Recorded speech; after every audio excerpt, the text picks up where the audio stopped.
I started doing this triathlons and endurance sports, ultra runs, just to test my soul, to see what I'm about, to see in a 150-mile race at mile 75 when I feel really bad.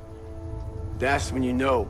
That's the only time you can find out what the human body is all about, what you're made of, to find out limits to myself, limits to the human soul. And every day I'm trying to see if I have limits.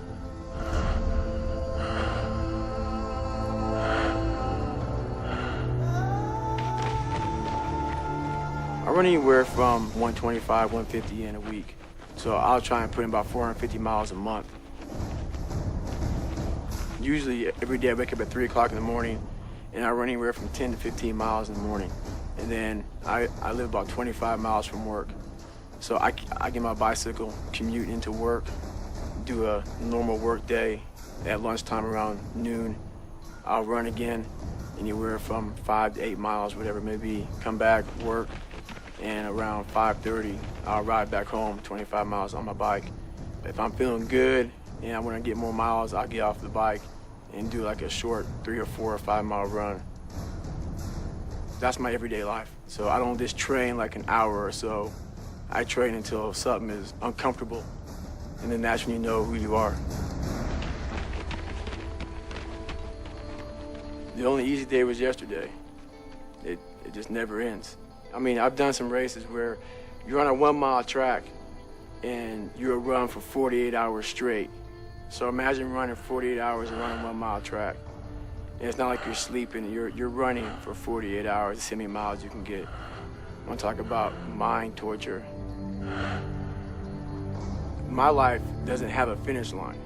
So when I cross the finish line of the Ironman, it doesn't matter, because I know that, 2 or 3 weeks from now, I'll be doing something else to put my body through more pain.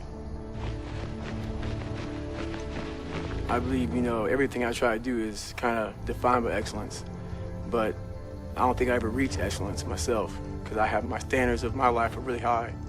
So I don't think I ever reach it, but I try to every day.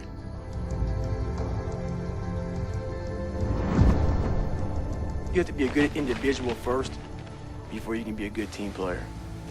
I know for a fact how bad hell we get. I went through it a couple times. It's probably the most brutal military training anybody can go through. So everybody to my left and everybody to my right, they've been through this. So I know mentally, these individuals are extremely hard. And when stuff gets bad in any situation, I know these guys have my back.